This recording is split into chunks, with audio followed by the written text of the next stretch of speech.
This is a video that I've been wanting to make for a long time, just to show everyone that you can have internet in your caravan and you can watch any sports event or any movie or any TV series that you wish to watch, and it's all free if you know where to go. Then maybe Charlie's not the right guy for you. Agreed. You know that Charlie's the right guy for me. Okay, then maybe there's some trauma-informed avoidance going on. Oh, is there? Maybe?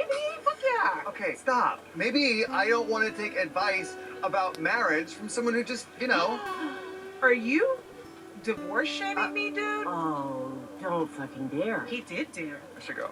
Yeah. I'm sorry, Gabby. I'm sorry. Don't follow me.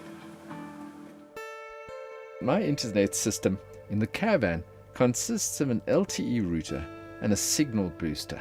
Often I'm out in the countryside and the signal is quite weak, so I use the signal booster to boost the signal.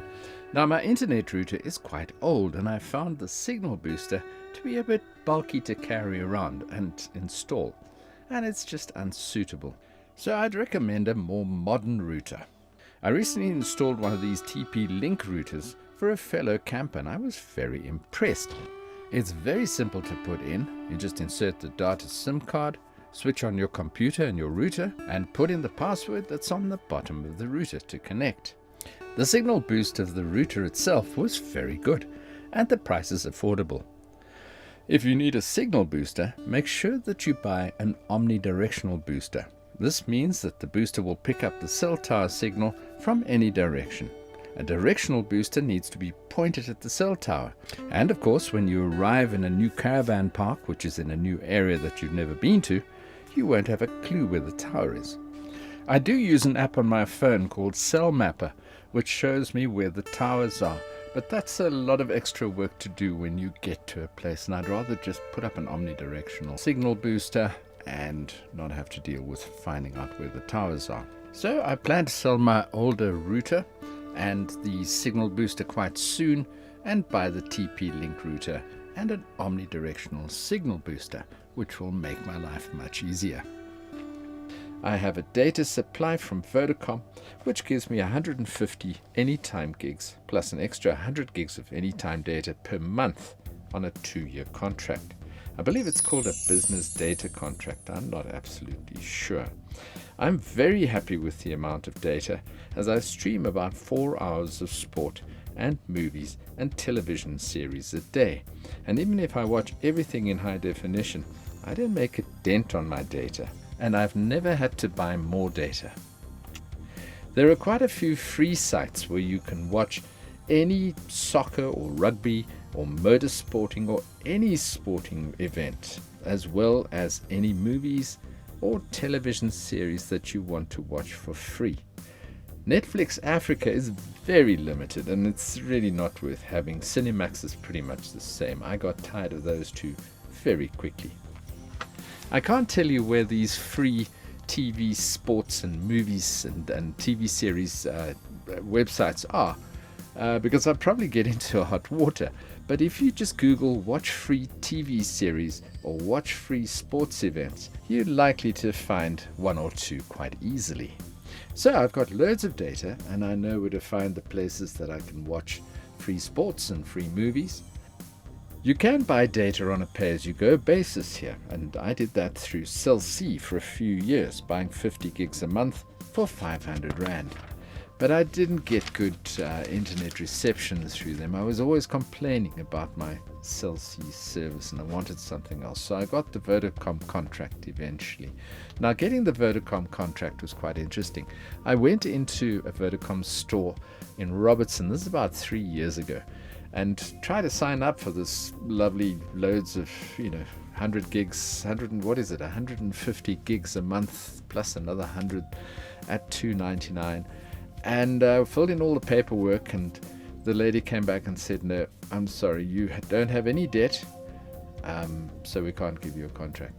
Now I thought to myself, well, if I don't have any debt, I've got some money, so it should be okay. You should be very happy to give me a contract, but life doesn't work like that. My parents used to say, the world has gone crazy. I'm saying the same thing these days. Anyway, I said to the lady, look, I'll pay for the whole thing in the 2-year amount in advance. I'll give you the 7,500, whatever it was, rand now, and then it's paid up in front, and then you don't have to worry that I'm going to abscond as a bad debt or something. So she said, well, I need to go and use the phone. So she went off for a few minutes, came back and said, no, my boss has told me that we can't do that.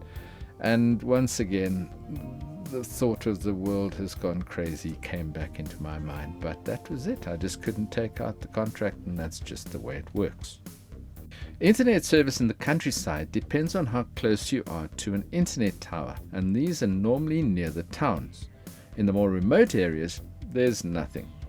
If you're within 20 kilometers from a town, you'll generally get a signal and be able to watch what you want. Most caravan parks don't supply internet to their customers. Often they'll have internet available at their office, and they'll tell you that you can use this for free. But if you want to watch the Springboks playing the All Blacks at 6 o'clock in the evening, the office is closed, and most of the time the internet's switched off. A few times I've sat outside a closed caravan park office in the dark at 6 o'clock in the evening, trying to get a signal, desperate to watch the rugby, in 2 or 3 layers of clothes, because rugby is played in winter and it's freezing. And I'm only able to catch 2 or 3 seconds of play before the picture freezes and the little wheel appears on the screen doing its slow turn like a slap in the face. Anyway, there is a new satellite system called Starlink, which will be available in South Africa soon. I think it might already be available. It's already available in most of the first world countries in Europe and America. So if you want to get some more information on that, you can Google Starlink, and there's plenty of them. It's an absolutely amazing system that they've put in. But it seems that it's going to be expensive, around 1,700 Rand a month, which is 6 times more than I'm paying now. 6 times more. So it looks as though I'll be doing the African thing, which is watch when you can. And if the electricity is not on or the internet doesn't work, watch the replay the next day when it's all working again. In fact, as I write this, I'm just about to watch a Manchester City game that was played last night, and I'm really looking forward to this.